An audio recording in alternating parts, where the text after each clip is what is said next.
Bonsoir,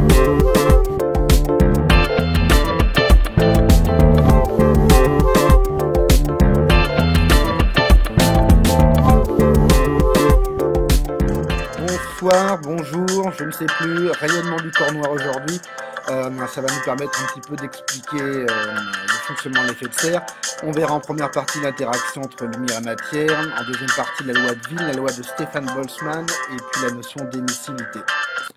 Alors, interaction lumière-matière, vous connaissez déjà pas mal de choses. La lumière, elle est constituée de photons qui ont tous une énergie est égale à H fois F, H la constante de Planck et F la fréquence de la lumière. Alors les photons et les électrons d'un atome, vous le connaissez, vous le savez déjà, les électrons peuvent absorber des photons qui viennent de la lumière. On en arrive à une excitation de l'atome et l'atome, en se désexcitant, va réémettre de la lumière sous forme de photons. On peut avoir aussi le phénomène de d'ionisation d'un atome. Si les photons ont suffisamment d'énergie, ils peuvent à ce moment-là arracher les électrons de l'atome et l'atome se transforme à ce moment-là en ion. Et puis, photons et molécules. Alors, les molécules, ce sont des atomes qui sont liés entre eux par des liaisons électroniques, ce qu'on appelle aussi des liaisons covalentes. Et on peut avoir donc ces liaisons et ces molécules qui vont absorber les photons.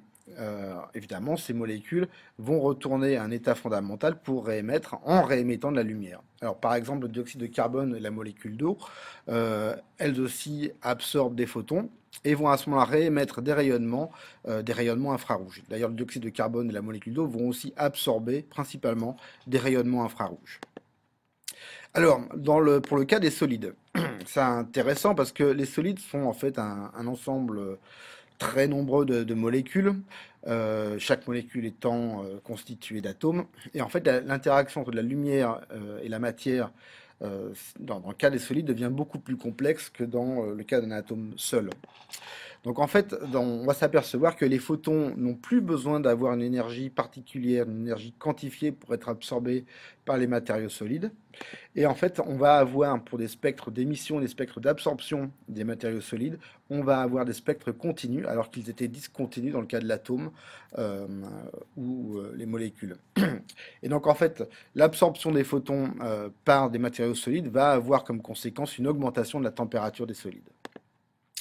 Alors, rayonnement du corps noir, toujours, vous savez que des corps qui sont chauds émettent de la lumière. J'ai mis ici quelques images, le soleil forcément.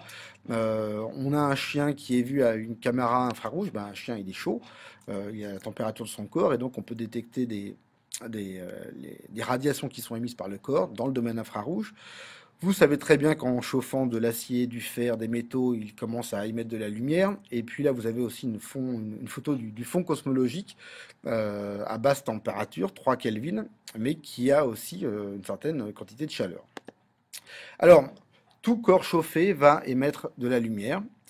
Et ce qui va être intéressant, c'est que l'intensité lumineuse qui va être émise par le corps va avoir une valeur maximale pour une longueur d'onde qu'on va appeler lambda max. Et cette longueur d'onde va être liée à la température à laquelle est le corps. Alors, vous vous souvenez peut-être de ce type de graphe. On représente pour un corps qui a une certaine température T, l'intensité lumineuse qui est émise par le corps en fonction de la longueur d'onde. On regarde pour chaque radiation, donc chaque longueur d'onde, la quantité de lumière, l'intensité lumineuse qui est émise. Et en fait, on peut distinguer par exemple sur la courbe du haut que l'intensité lumineuse a une valeur maximale pour une certaine longueur d'onde qu'on appelle lambda max. Et on arrive à cette loi, la loi de Wien, cette loi qui est importante, qui fait le lien entre la température à laquelle ce corps est porté et la longueur d'onde qui est émise. Et on a cette relation qui est l'inverse d'une proportionnalité, c'est-à-dire que la longueur d'onde lambda max est égale à une constante, B, qui vaut 2,89 fois 10 puissance moins 3 mètres fois Kelvin, donc B divisé par la température du corps, avec la température qui est exprimée en Kelvin. Chose intéressante, on s'aperçoit que plus le corps est chaud, plus le lambda max commence à diminuer et à émettre donc des lumières qui tendent vers le bleu. En tout cas, quand on a un objet qui envoie des lumières dans le domaine visible. Et ça, vous savez très bien que si on commence à chauffer un bout de fer, au tout début, il va commencer à être rouge. Plus il va être jaune quand il est un peu plus chaud. Et à la fin, on peut avoir du fer blanc quand il est très très chaud. Ça veut dire que le fer blanc, la lumière blanche émise, en fait, c'est la somme de toutes les couleurs, donc qui va du rouge vers le bleu. Alors, c'est intéressant, c'est que tout objet qui va être chauffé va émettre de la lumière, et donc on peut essayer de voir la puissance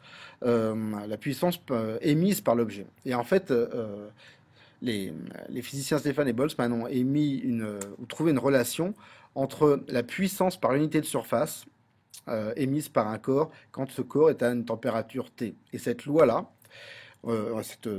puissance par unité de surface, on peut la noter M, est égale à une constante multipliée par la température du corps à la puissance 4. Alors cette constante, on l'a appelée évidemment constante de Boltzmann, qui vaut 5,67 fois 10 puissance moins 8 watts, la puissance par unité de surface, mètre moins 2, et évidemment par Kelvin puissance moins 4, puisque M est proportionnelle à la température à la puissance 4.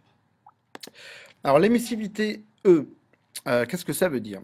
Alors premièrement, si on calcule la puissance totale qui est émise par la Terre, on sait qu'elle vaut 1,23 fois 10 puissance 17 watts. Maintenant, on pourrait imaginer que la Terre se comporte exactement comme un corps noir, puisque la Terre possède une certaine température, qui est à peu près de 15 degrés Celsius en moyenne. Et si on utilise la loi de Wien pour essayer de voir la puissance, excusez-moi, si on prend la loi de Wien et la loi de Stefan Boltzmann pour essayer de voir quelle puissance la Terre pourrait émettre, on trouverait à ce moment-là une puissance qui serait un peu plus élevée que la puissance réellement émise. On trouverait une valeur de 1,99 fois 10 puissance 17 watts. Et ce qu'on va appeler en fait l'émissivité, ça va être tout simplement le rapport entre la puissance qui est réellement émise par un corps qui a une température T, divisé par la puissance émise par un corps noir qui serait à la même température T. Et si on prend le cas de la Terre, l'émissivité vaut à peu près 0,60, c'est-à-dire 60%.